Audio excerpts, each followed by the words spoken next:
Naman mo yung anak mo ay isang lesbian o bading, ano magiging reaction mo? Ito masaya. Ito siyempre naging maganda ang kuha nila, buhay.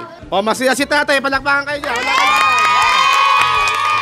Yo, what's up mga kamaster? Ngayon ay nandito tayo sa Roxas District. Today ay magtatanong tayo ng mga anything na mga tanong under the sun. So samahan nyo ako sa Roxas District. Let's go!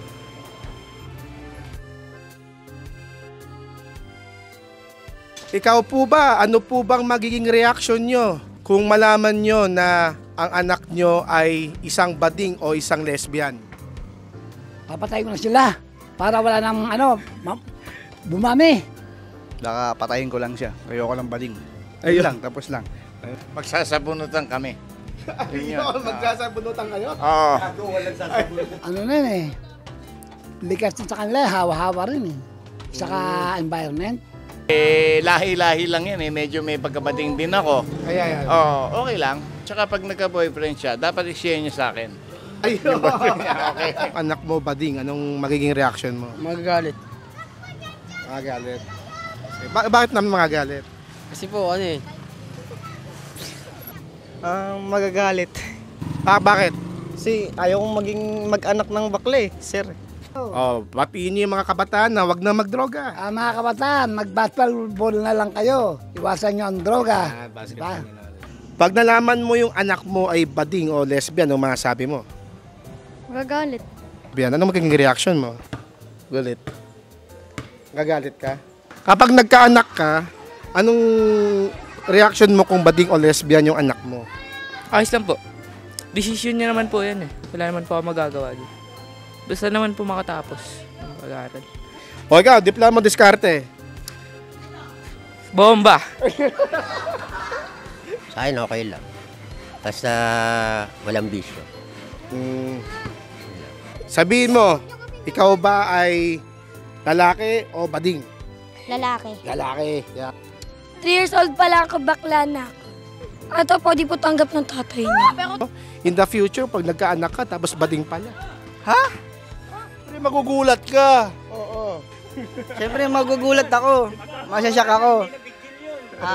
Siyempre tatanggapin ko kung bakla siya, bakla rin ako. Kung tomboy siya, tomboy rin ako. Sa ganong sitwasyon, wala na tayong pakialam doon kasi tao lang tayo eh, di ba? Simple lang eh.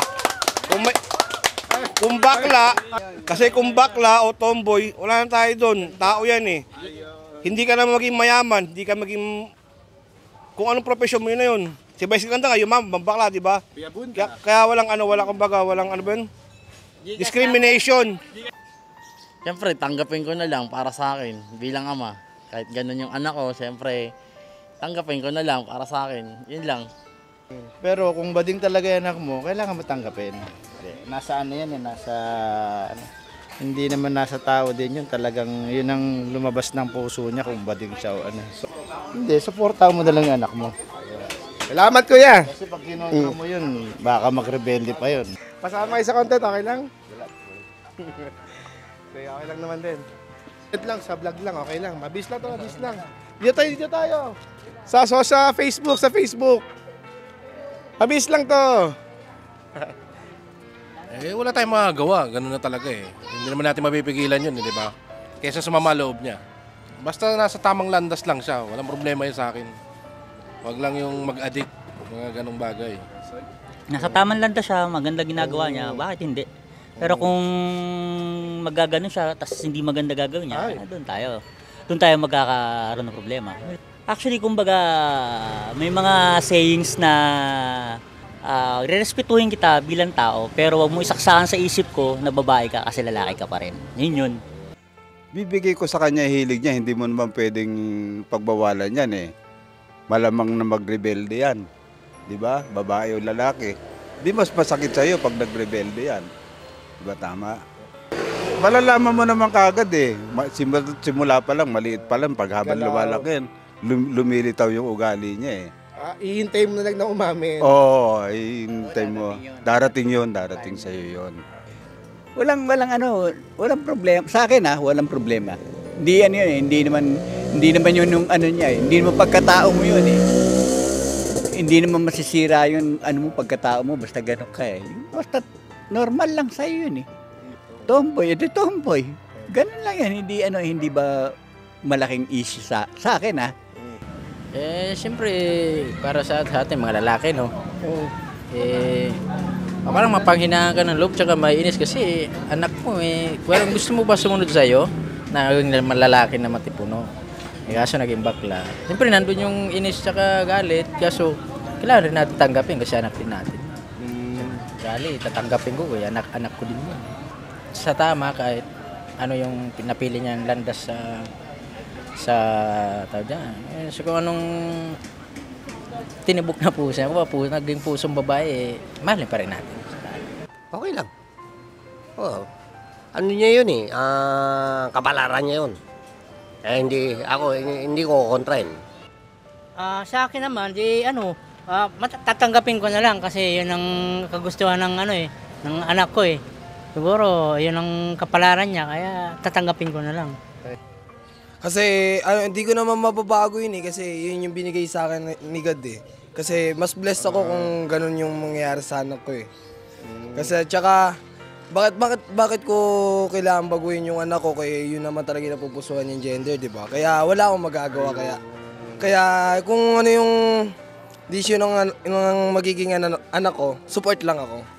Siyempre, sabihin natin, bakit nagbading ka? Lalaki ka, lalaking lalaki, bakit nagbading ka? Yung pagsabi mo sa anak mo, sabihan mga insakto lang, pagrespeto mo sa ginikanan. Hindi naman tayo magalit siyempre kung ganyan ang ugali niya, sabihan natin nga, baguhin mo ng ugali mo. Huwag kang magpabading-bading kasi lalaking lalaki ka Kahit paano, hindi yun mga lalaki ka yun ang natin nga mga ginikanan nga ikuha na natin yung anak natin payuhan. Okay lang kung ano naman yung nakakaganda sa kanila wala naman kami magawa kung anong nila gusto nila So sa inyo po, ayos lang po sa inyo? Okay lang. Paano niyo po siya nalaman? Umamin po ba siya o unti-unti niyo po naramdaman? Hindi, nakikita ko kasi siya sa paggalaw niya. Basta lahat.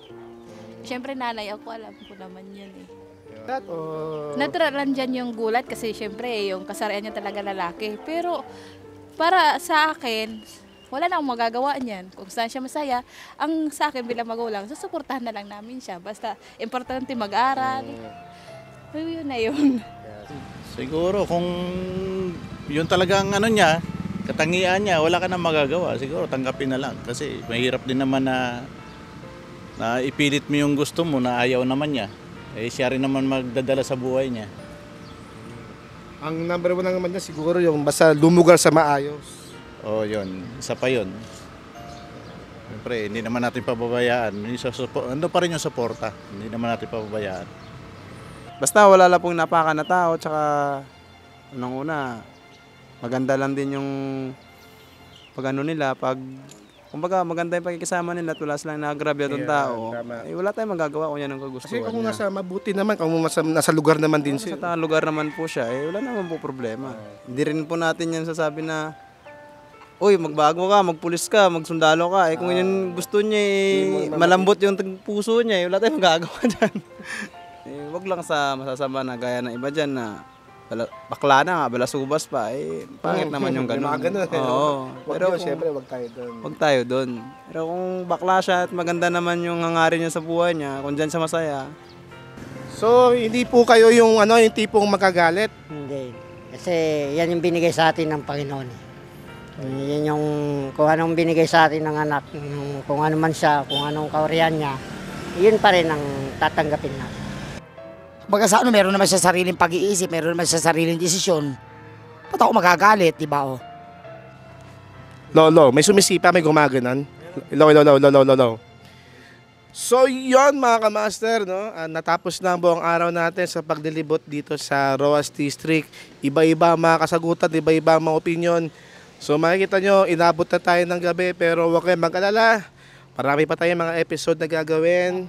dito, oo, sa Rojas District at may mga ano pa, may mga bago pang katanungan, mga bagong episode. So by the way, sa mga hindi pa nakapag-subscribe is please subscribe at i-like nyo na rin yung notification button para ikaw ay laging updated sa mga susunod nating mga videos.